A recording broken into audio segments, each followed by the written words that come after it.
My top three priorities: economic development for East County, maintaining a stable funding, so we're creating and maintaining the funding for our schools that we have housed now, so that we have stability and an acceptable rate of funding for our schools, and expanding access to affordable health care.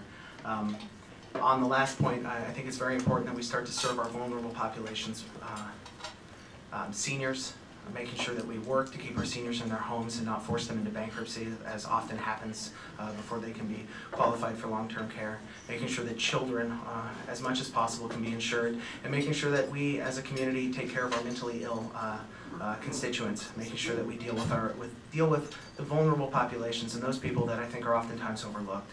So again, economic development, bringing jobs back to this community, making our schools places that are excellent, again, that are preparing kids for the economies of tomorrow, and making sure that we increase access to health care, if not for everyone, then at least for those who are most vulnerable, most in need in our community. Thank you.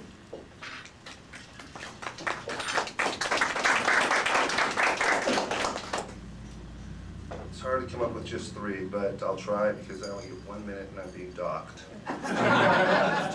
So, the first thing I think is supporting our local municipalities and public safety.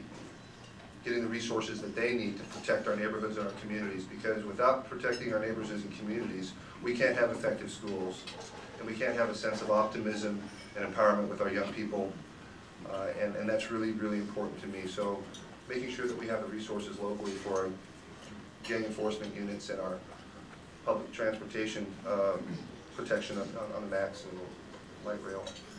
Second thing would be supporting the economic development that we have such a prosperous opportunity for.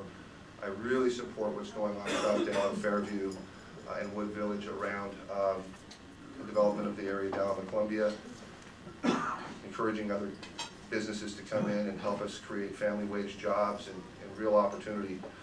Finally, education. This is an area that I know a lot about. Sometimes I make friends on this issue and sometimes I don't. It comes down to the state of Oregon needs to not be an interference in our public schools. The fundamental DNA of American public education is a relationship between teachers and students. And to the extent that the state of Oregon distracts through its testing protocol and through its mandates from that relationship, they're inappropriate and they're getting in the way of our kids being effective. That's three.